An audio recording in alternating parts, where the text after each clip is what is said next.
في قلوب المؤمنين ليزدادوا إيمانا مع إيمانهم أشهد أن لا إله إلا الله وحده لا شريك له وأشهد أن محمدا عبده ورسوله لا نبي بعده قال الله تعالى في القرآن العظيم أعوذ بالله من الشيطان الرجيم اتبعوا ما أنزل إليكم من ربكم ولا تتبعوا من دونه أولياء قليلا ما تذكرون. Dalam surah apa itu, Ustaz? Dalam surat apa?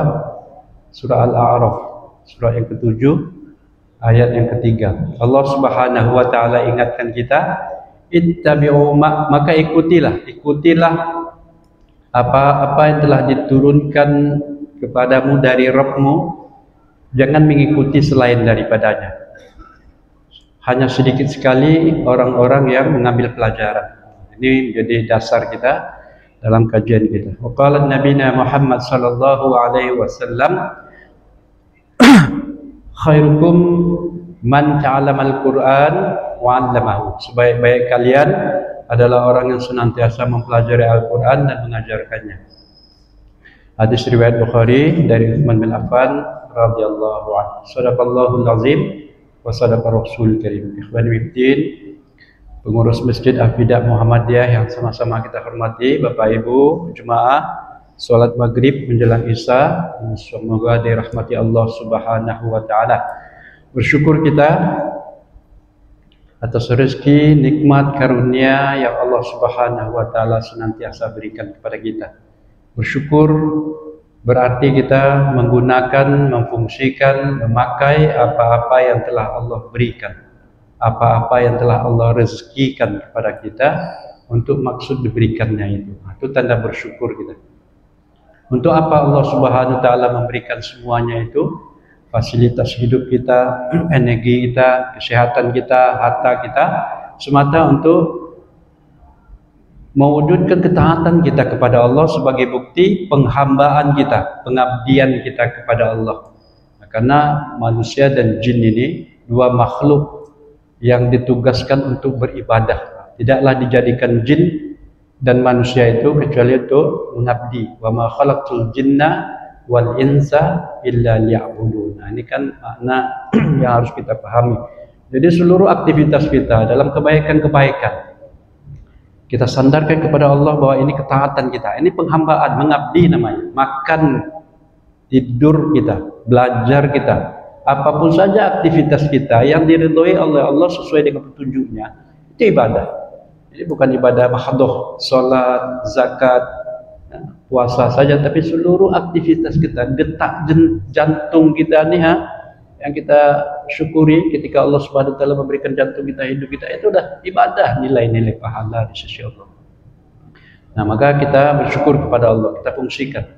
Malam ini kita fungsikan waktu kita, energi kita untuk maksud mewujudkan pengabdian kita. Duduk kita iktikaf di masjid menjelang sholat Isya, mendengarkan 1-2 ayat, jadilah ya, 1-2 ayat didengarkan itu menjadi pahala. Dengar, maka Allah memberikan rahmatnya. Karena Allah Subhanahu wa taala janjikan juga dalam surah Al-A'raf, dalam surat 7 ayat 204 itu, apa Allah sebutkan, wa idza quri'al Qur'an fastami'u lahu wa ansitu la'allakum turhamun. Apabila didengarkan bacaan ayat, maka perhatikan, ambil kajian, perhatikan, dengarkan, maka Allah memberikan rahmat kepada kita. Rahmatnya itu yang seluruh makhluk, seluruh hamba-hamba itu mengharapkan, rahmat Allah Subhanahu wa taala.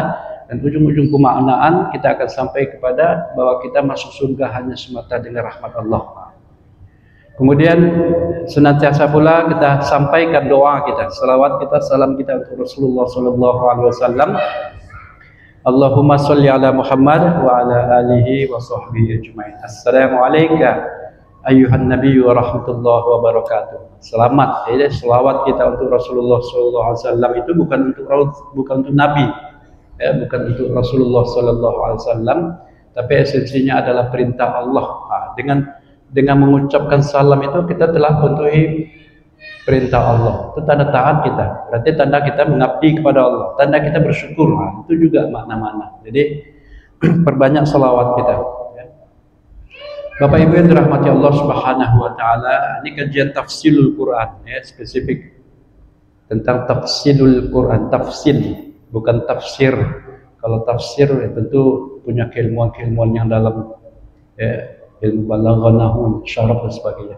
Kalau tafsirul Quran ini sebenarnya keilmuan yang sederhana, siapapun saja walaupun tak pandai bahasa Arab dia mentafsirkan mentafsirkan Al-Quran. Ini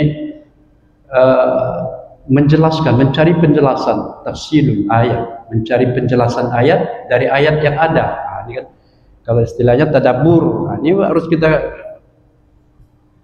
apa namanya, kita kembangkan ya, kita lazimkan tafsirul Quran secara pribadi ya, mentafsir, mentadaburi Quran. Dari mana kita mulainya?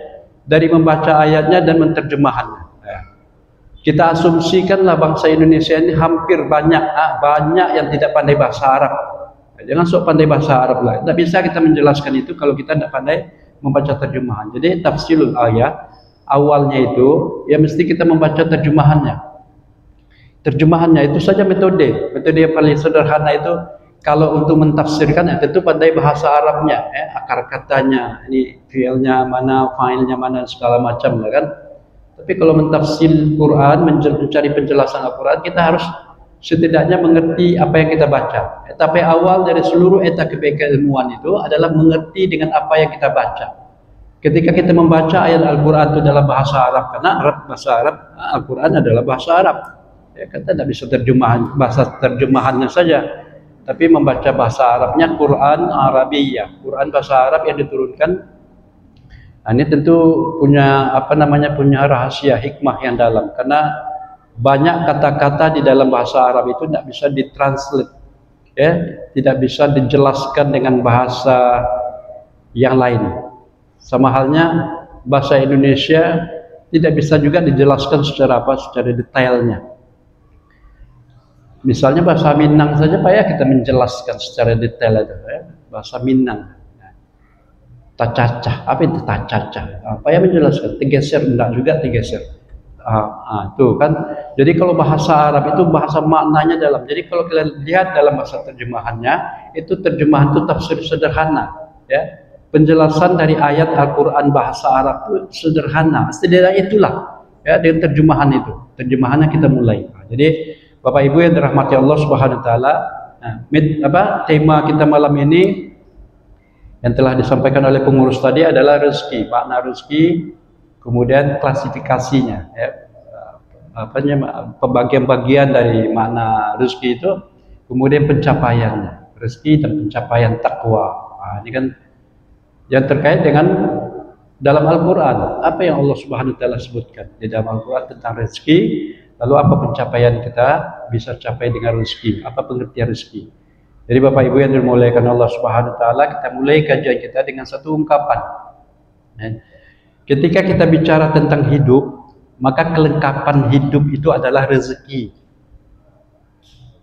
Dan ketika kita bicara tentang nilai hidup, maka kesempurnaan nilainya adalah takwa. Ketika kita bicara tentang hidup atau kehidupan kita, maka kelengkapannya itu adalah rezeki. Dan ketika kita bicara tentang nilai hidup, maka kesempurnaan nilainya itu takwa. Kita mulai kajian kita. Kita ambil rujuk ayat awalnya untuk menjadi dasar pikir kita. Ketika Allah menyebutkan di dalam surah Al-Baqarah awal-awal, ya, dalam surah yang kedua ayat 1, 2, 3 itu, A'udzubillahi minasyaitonirrajim. Bismillahirrahmanirrahim. Alif lam mim. Dzalikal kitabu la raiba fihi hudal lil muttaqin alladzina yu'minuna bil ghaibi wa yuqimuna as-salata wa mimma razaqnahum yunfiqun. Terkait dengan makna alif lam mim, itu huruf-huruf, ya, rangkaian huruf, tidak ada maknanya, tidak ada artinya, tapi banyak pelajarannya. Panjang kajiannya nanti kalau kita bicara tentang huruf muqatta'ah. Itu alif lam mim itu kalau ulama tafsir menyebutkan huruf muqatta'ah, huruf yang dibaca terputus walaupun tulisannya berangkai. Alif lam mim bacanya alif lam mim. Ya, tak bisa kita baca dengan alam, tidak bisa walaupun terangkai dia. Tapi alif lam mim itu huruf-huruf. Nah, di dalam Al-Quran itu setidaknya ada 29 huruf, 29 surah yang dimulai dari huruf muqatta'ah. Alif lam mim, alif lam ra, ha mim, apalagi ain sin qaf dan seterusnya. Ini kajian lain, panjang kajian.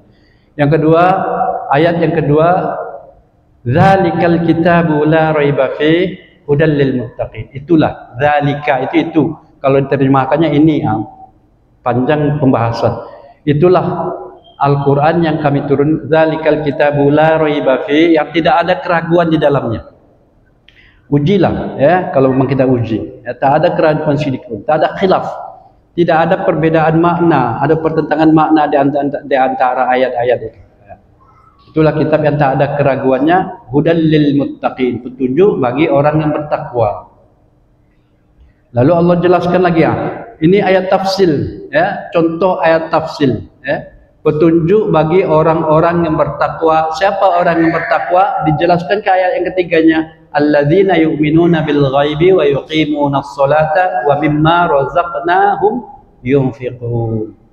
Orang-orang yang beriman, percaya kepada hal-hal yang gaib, perkara-perkara gaib ya.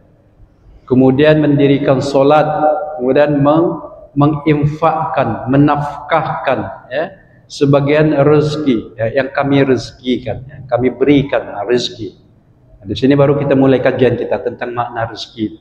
Jadi ketika kita mencari ayat-ayat Al-Quran, kita baca Al-Quran, maka ketika kita menemukan kata razaq, nah, atau rezeki dalam bahasa Indonesia, rezeki, adalah rezeki, rizqa, Allah memberikan. Nah, jadi rezeki itu Ar-Razzaq, berawal dari sifat dan nama Allah Subhanahu wa taala Ar-Razzaq. Apa itu Ar-Razzaq? Yang Maha Pemberi rezeki. Kalau bahasa Indonesianya rezeki itu ya rezeki lah. Karena asumsi kita rezeki, ketika kita mendengar kata rezeki, dapat rezeki, selalu diasumsikan uang. Padahal rezeki itu bukan uang, tapi sesuatu yang diberikan ya. Menginfakkan sebagian rezeki yang kami berikan kepadamu, rezeki pemberian Allah Subhanahu wa taala. Ini penjelasannya nanti kita jelaskan ya, rezeki. Kalau di ayat ini dalam penjelasan ulama dalam rezeki itu adalah sesuatu yang diberikan, sesuatu yang apapun saja dalam bentuk harta, uang, kesehatan, pemberian sesuatu yang kita butuhkan dalam hidup kita ini, itu namanya rezeki ya. Keluarga, anak kita, berarti rezeki, kebaikan-kebaikan, seluruh makna rezeki, sesuatu yang diberikan, yang kita sukai, yang kita harapkan, yang kita minta, yang kita butuhkan. Nah, itu rezeki, makna-makna luas ya, makna-makna luas. Untuk memudahkan kita paham ini, kita ambil suatu perbandingan katanya. Lawan kata dari rezeki itu kira-kira apa? Atau makna, kebalikan makna dari rezeki. Lawan kata dari rezeki itu apa? Lawan kata dari rezeki itu musibah. Ini yang perlu kita pahami ya. Lawan kata rezeki, sesuatu yang diberikan dalam kebaikan-kebaikan, lawannya itu musibah, sesuatu yang buruk yang ditimpakan ya. Menimpakan sesuatu yang Allah Subhanahu wa taala timpakan kepada kita.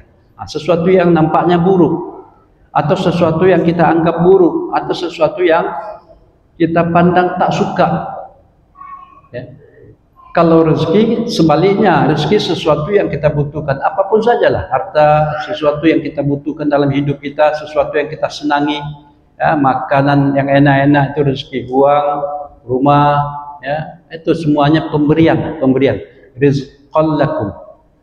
Allahul ladzi khalaqas samawati wal ardi wa anzala 'alas samai fa akhraja bihi minas samarati rizqan lakum. Rizqa lakum. Nah, rizq, pemberian. Allah yang menciptakan langit dan bumi dan menurunkan hujan dari langit, yang menumbuhkan buah-buahan yang menjadi rezeki bagimu. Ini kan makna luas juga dalam surah As-Sura. Dalam surah As-Sura ayat 30. Kita akan temukan makna-makna itu lagi.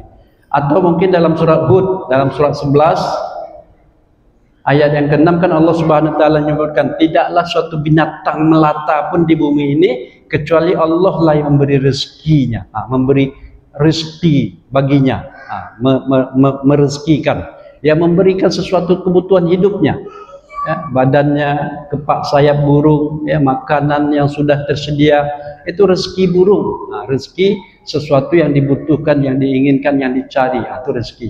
Lawannya musibah. Jadi makna-makna seperti ini kita pahamkan, ya, rezeki adalah sesuatu yang kita butuhkan. Kalau Imam Al-Ghazali dalam suatu kitabnya kita baca, itu berpendapat rezeki itu adalah pemberian berupa karunia Allah Subhanahu wa taala yang bermanfaat dan kebaikan-kebaikan hidup kita.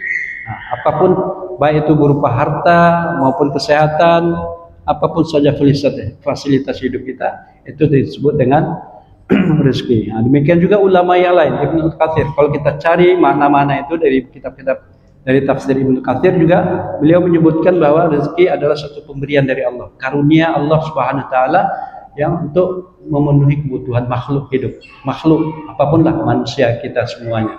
Jadi kemudian kita urai, ya, kita klasifikasikan sedikit untuk sederhananya, ya, agar kita terpahamkan.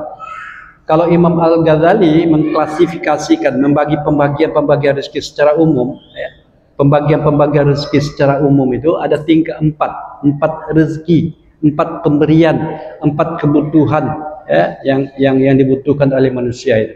4. Yang pertama itu berupa harta dan fasilitas hidup lah. Ini harta, uang, ya, fasilitas hidup kita. Ini rezeki. Rezeki yang paling rendah nilai. Ya, rezeki yang Allah Subhanahu wa taala berikan yang paling rendah nilainya itu harta, uang, itulah dia. Ini menurut Imam Al-Ghazali. Di atas dari itu ada nikmat kesehatan. Kesehatan itu rezeki, pemberian kebaikan-kebaikan. Yang kesehatan kita bisa beraktivitas sesempurna. Demi menjaga kesehatan, orang relakan uangnya, orang rela korbankan rumahnya, menjual tanahnya untuk berobat sakit, menjaga kesehatannya. Orang rela korbankan, mengeluarkan uangnya sebanyak apapun demi menjaga kesehatannya. Maka kesehatan dan seluruh aktivitas kemudahan hidup itu rezeki. Ya. Itu lebih tinggi. Di atas dari rezeki kesehatan itu, rezeki hidup itu sendiri. Maka hidup kita ini adalah rezeki yang besar, yang bisa kita melakukan aktivitas, yang bisa kita melakukan apapun saja, belajar, kesenangan, hobi, makan dengan hidup. Maka untuk menjaga hidup ini, orang rela korbankan kesehatan.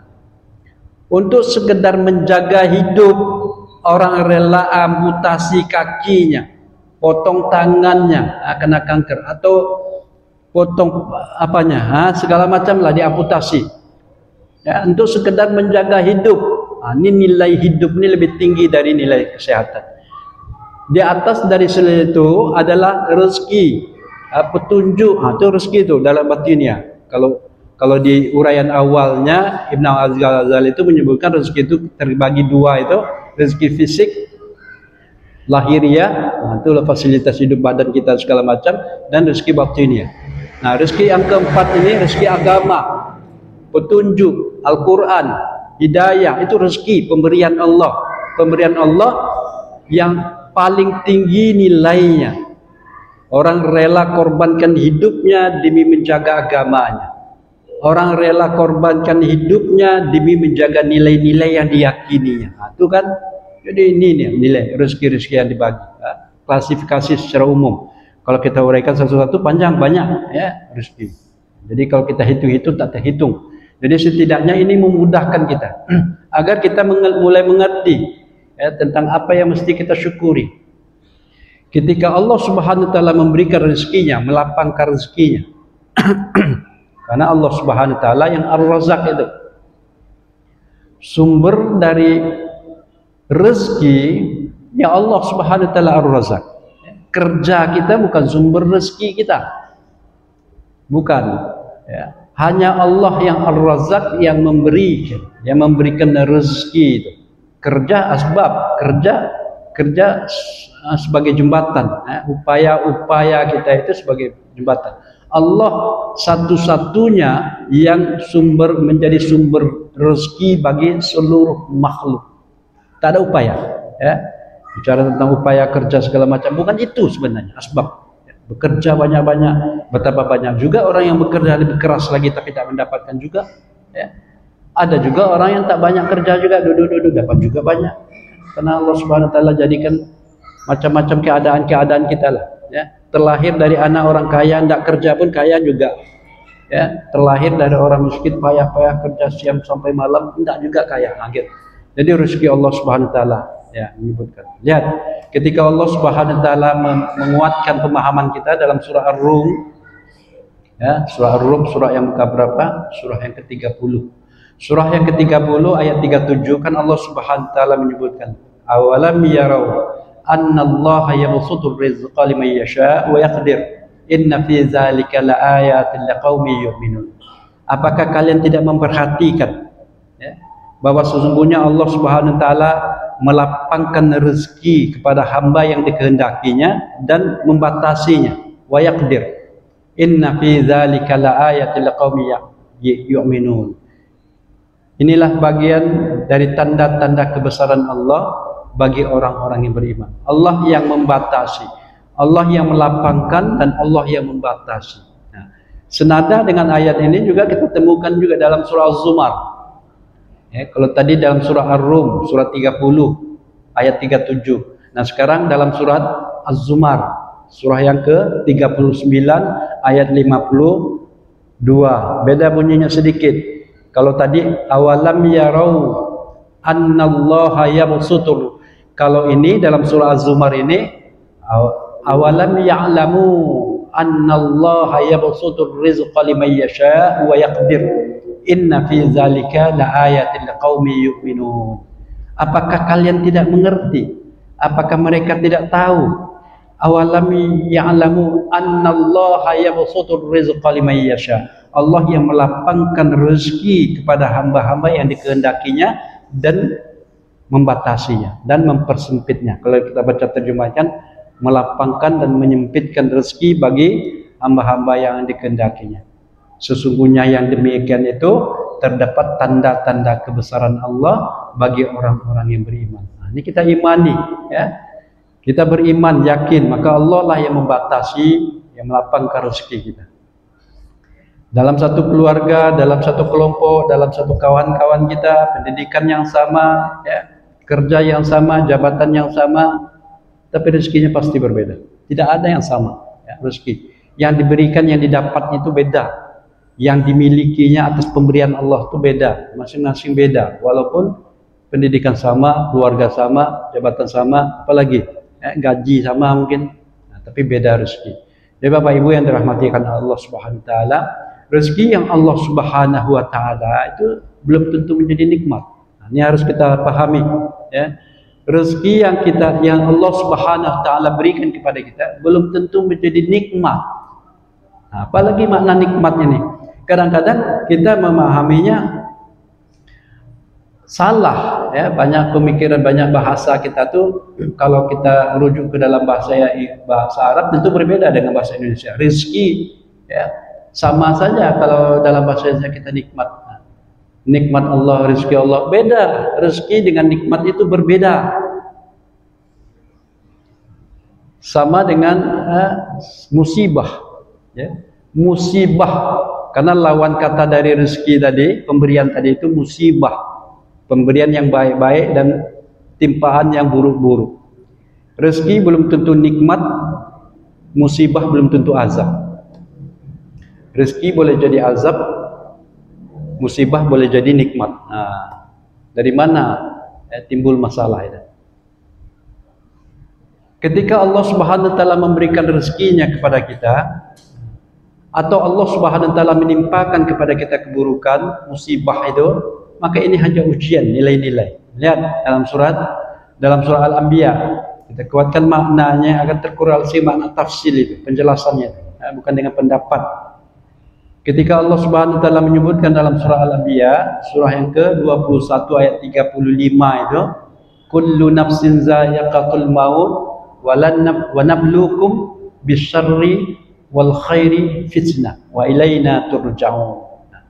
Setiap yang berjiwa, setiap yang hidup pasti akan mengalami kematian, dan kami akan menimpakan kepadamu keburukan, musibah, ya, kepayahan, dan kami akan memberikan juga kebaikan sebagai ujian.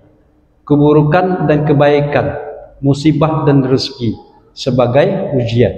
Musibah ketika kita sikapi dengan sabar, dengan cara yang benar, karena segala sesuatu yang ditimpakan yang buruk-buruk itu, Allah Subhanahu wa taala ingin melihat kesabaran kita. Maka ketika musibah, sesuatu yang ditimpakan itu, yang tak enak kita rasakan itu, ya, dia ketika kita sikapi dengan benar, sabar, maka Allah Subhanahu wa taala memberikan nilai. Nilai kebaikan itu nikmat. Jadi ketika kita ditimpa musibah, kita sikapi dengan sabar, maka nikmat. Allah akan memberikan nikmat. Nikmat. Apa itu nikmat? Nikmat. Kalau dalam bahasa Arab kan kalau dalam Al-Quran kita lihat kan, ihdinas siratal mustaqim, tunjukkanlah kami jalan yang lurus. Jalan siapa? Siratal ladzina an'amta alaihim, jalan orang-orang yang engkau beri nikmat. Kan bukan Allah beri rezeki, Allah beri nikmat, nikmatullah, nikmat Allah. Siapa orang-orang yang diberi nikmat itu? Maka terjelaskan dalam surah An-Nisa, surah yang keempat ayat 69, ketika Allah menyebutkan wa may yuti'allaha wa rasulahu fa ulaika ma'al ladzina an'ama Allahu 'alaihim minan nabiyyin was-siddiqin wasyuhada'i was-solihin wa ulaika rafiqah. Siapa yang taat perintah Allah, taat perintah Rasul, maka mereka bersama orang-orang yang diberi nikmat oleh Allah. Itu an'am Allah, Allah memberikan nikmat kepada mereka. Siapa? Dari nabi, para siddiqin dan para syuhada dan orang-orang yang baik. Nikmat. Jadi nikmat itu adalah nilai dari kebaikan-kebaikan, nilai dari sesuatu yang kita sikapi dengan benar. Ketika Allah Subhanahu wa taala menimpakan kepada kita musibah, kepayahan, kita sikapi dengan sabar, maka Allah berikan nikmat. Dia menjadi nikmat, kebaikan, pahala. Nanti Allah Subhanahu wa taala ganti lagi. Maka ada ungkapan, kalau kita lihat ya, dalam fenomena keseharian kita kini, ya, ada ungkapan yang kita dengar, badai pasti berlalu. Ya. Karena faktanya setiap musibah yang kita alami itu, di baliknya ada hikmah, ada nikmat yang dititipkan. Musibah, keadaan yang payah, ketika kita sikapi dengan benar, dengan sabar, maka akan diberi nikmat. Tapi kalau musibah ini kita sikapi dengan salah, dia menjadi azab. Ini musibah, kalau kita ditimpa musibah, mengeluh kita, mengeracau kita, mencari doa apa, tidak redha kita dengan ketetapan Allah itu. Allah ta'adil, ini banyak macam. Nah, ketika kita sikapi dengan cara yang salah seperti itu, azab, ya, Allah akan timpakan azab. Nilai itu buruk.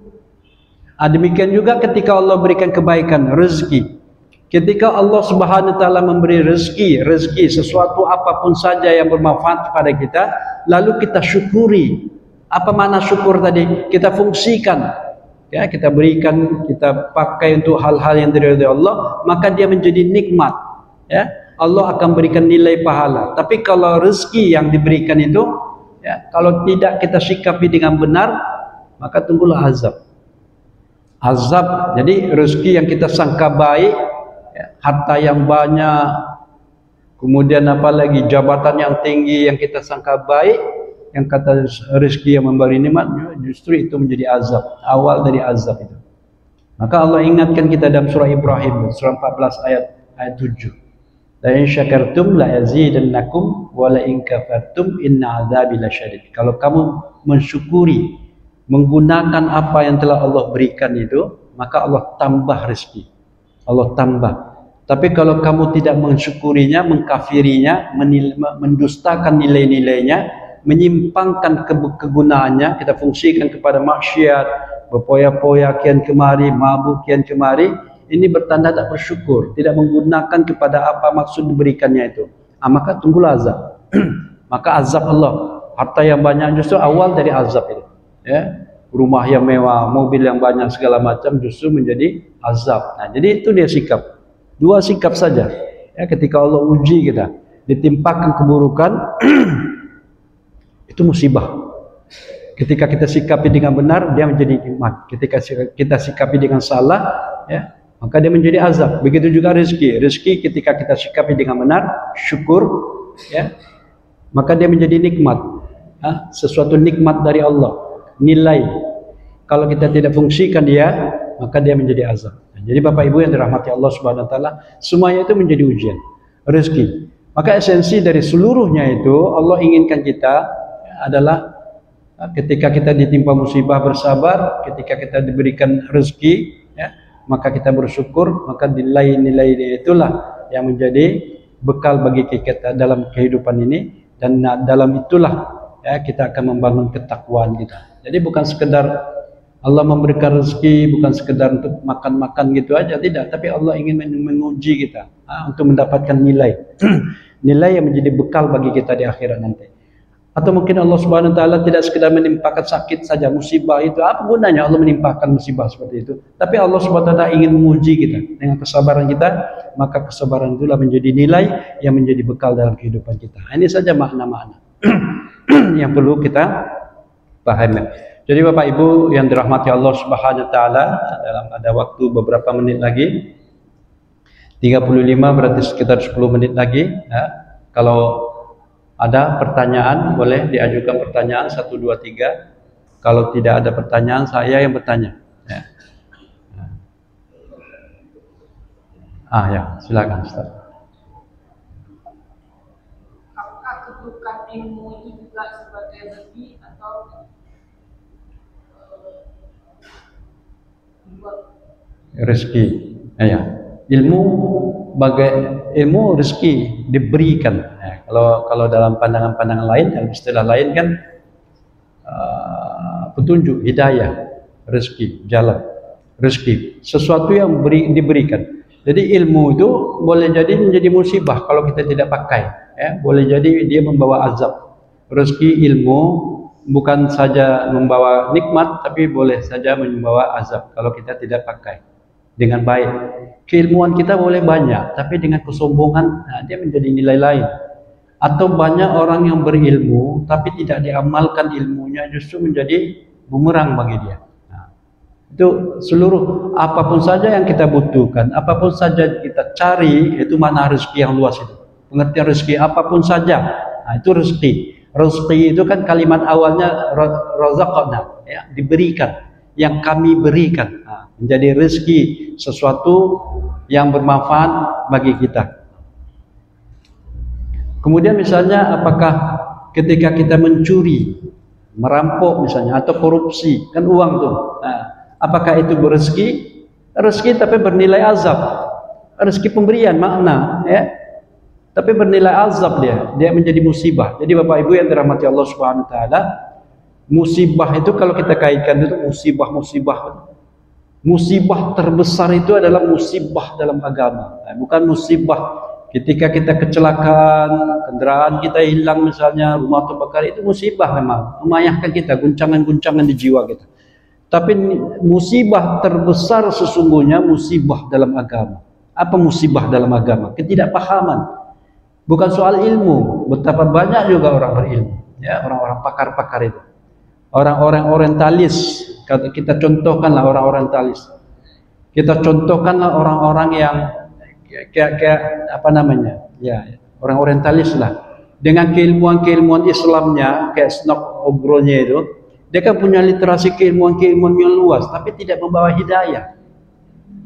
Keilmuan yang banyak, keilmuan agama, lalu dia pakai keilmuannya itu menjadi sesuatu yang menipu, ya, menjebak-jebak umat Islam dengan literasi-literasi yang seolah-olah baik gitu, seolah-olah baik, padahal dia memberi jebakan. Salah pemahaman kita jadinya, longgar, hilang akidah, ya, rusak akidah kita tersebab keilmuan itu. Maka kalau rusak akidah keimanan kita, maka rusaklah seluruhnya, ya. Pondasi awal dari seluruh pondasi amal kita ini adalah iman yang benar, tauhid, mentauhidkan Allah. Tapi kalau kita mendahulukan akal kita, mendahulukan keilmuan-keilmuan yang lain, kita abaikan Al-Quran, seolah-olah Al-Quran tidak relevan dalam keilmuan zaman sekarang. Kita pakai ilmu apa saja lah, psikologi sana kita pakai, ya, keilmuan-keilmuan apa saja kita pakai di situ. Kita mengabaikan, kita mulai meragukan Al-Quran. Nah, itu hati-hati tuh, rusak tidak. Ya, hebat pun amalnya nanti, tunggulah azab aja dapat. Nah, jadi ilmu menjadi rezeki, tapi belum tentu nikmat. Tapi boleh jadi dia musibah. Tapi ilmu yang digunakan, yang dimanfaatkan kepada ketaatan-ketaatan berdasarkan keilmuan, keimanan yang benar, maka akan dia membawa kenikmatan, nikmat Allah Subhanahu Wa Taala, rahmat Allah lah. Ya.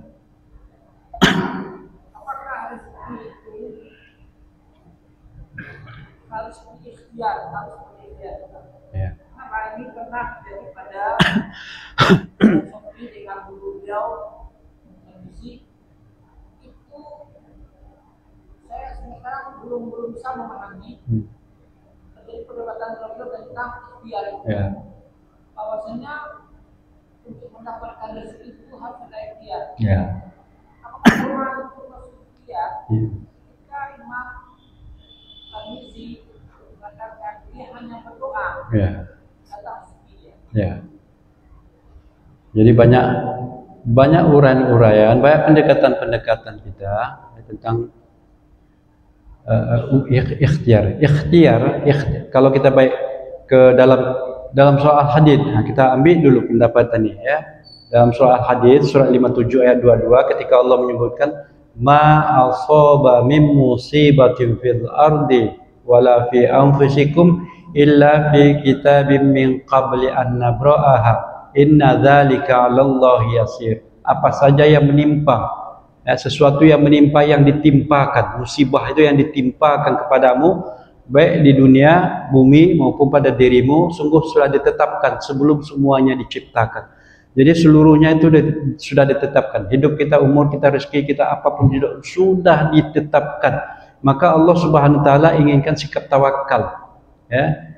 Dalam surat Taubah terkait ayat ini untuk penjelasannya, dalam surat Taubah ayat 51, "Qul la yusibana illa ma kataballahu lana huwa maulana wa 'alallahi falyatawakkalul mu'minun." Katakanlah, tidak akan menimpa kami apapun saja kecuali apa yang sudah Allah tetapkan kepada kami. Dialah Allah pelindung kami dan hanya kepada Allah lah orang mukmin itu bertawakal. Di sini makna tawakal muncul. Ya, kata tawakal muncul. Apa itu? Ketika Allah bicara tentang takdir, ketetapan-ketetapannya yang sudah itu, maka Allah berkehendak atas diri kita agar kita bertawakal. Apa makna tawakal? Banyak pula ulama menjelaskan tawakal ialah berserah diri atas seluruh ketetapan Allah. Itu sikap batin. Ikhtiar itu perbuatan tangan kita, ya. Sikap batin kita berserah diri atas seluruh ketetapan Allah. Ikhtiar kita perbuatan. Tak seorang pun manusia yang normal yang tidak bisa menggerakkan badannya, tak mau menggerakkan badannya, itulah ikhtiar. Ya. Ikhtiar itu menjadi asbab. Ikhtiar itu menjadi sebab-sebab wujudnya takdir itu. Ya, kita mau makan diam saja. Tak adalah manusia itu tak mau makan, dia pasti ngambil itu. Atau dia bekerja. Ada kepahaman sebenarnya. Awal-awal kepahaman itu, ketika ada sebuah hadis yang menyebutkan, ketika kalian ikatkan onta dulu baru bertawakal. Ikatkan onta dulu baru bertawakal. Ya, artinya ikhtiar dulu katanya, ya. Ikhtiar kita dulu baru tawakal. Ini salah sebenarnya, fatal salah. Ya.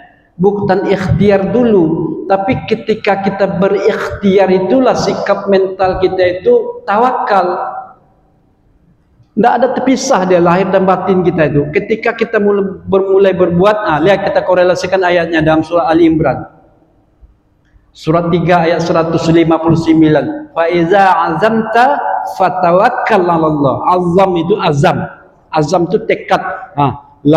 Berazam, bertekad mau melakukan tuh.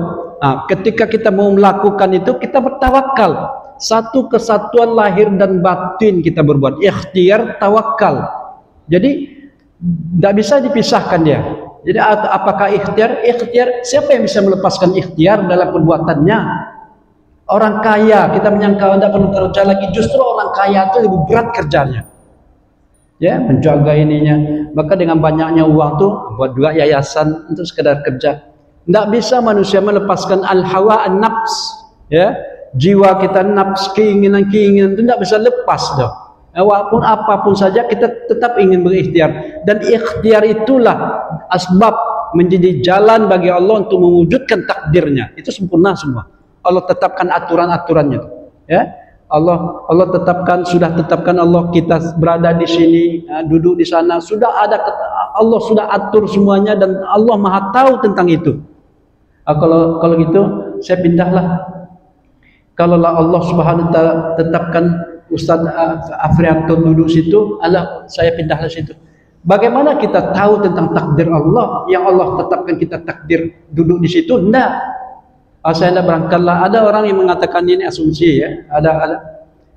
Baju kita ini adalah takdir yang bisa kita pilih. Tak ada bisa kita pilih. Dalam satu ketetapan Allah Subhanahu wa taala, tak ada pilihan dalam sikap mental kita. Kalau kita memilih baju yang warna kuning, ya, padahal Allah tadinya takdirkan baju warna hitam. Kapan kita tahu Allah menetapkan kita baju warna hitam? Kita pilih-pilihlah baju itu. Terpilihlah warna merah, pakailah. Memang Allah tetapkan warna merah memang. Allah mah tahu semuanya, gerakan sebelum terjadi sudah tahu. Jadi jangan kita uji logika kita dalam takdir Allah. Ya, seolah-olah kita tahu juga nak merubah takdir, merubah jadi apa? Coba, kalau kita tertanya sekarang merubah jadi takdir jadi apa kita? Saya berubah untuk lebih baik nasib saya. Tahu kita Allah menetapkan bahwa takdir kita buruk, lalu kita berupaya untuk memperbaikinya, itu telah lancang kita. Seolah-olah Allah buruk kepada kita. Ya, Allah takdirkan saya buruk, saya ingin menjadi lebih baik lagi. Kapan kita tahu? Allah telah tetapkan semuanya itu dalam takdir. Jadi kalau dalam persoalan takdir itu berserah aja lah. Ya, tawakal itu maknanya berserah diri. Adapun ikhtiar itu perbuatan badan-badan kita. Belajar kita, membaca kita, pandailah kita.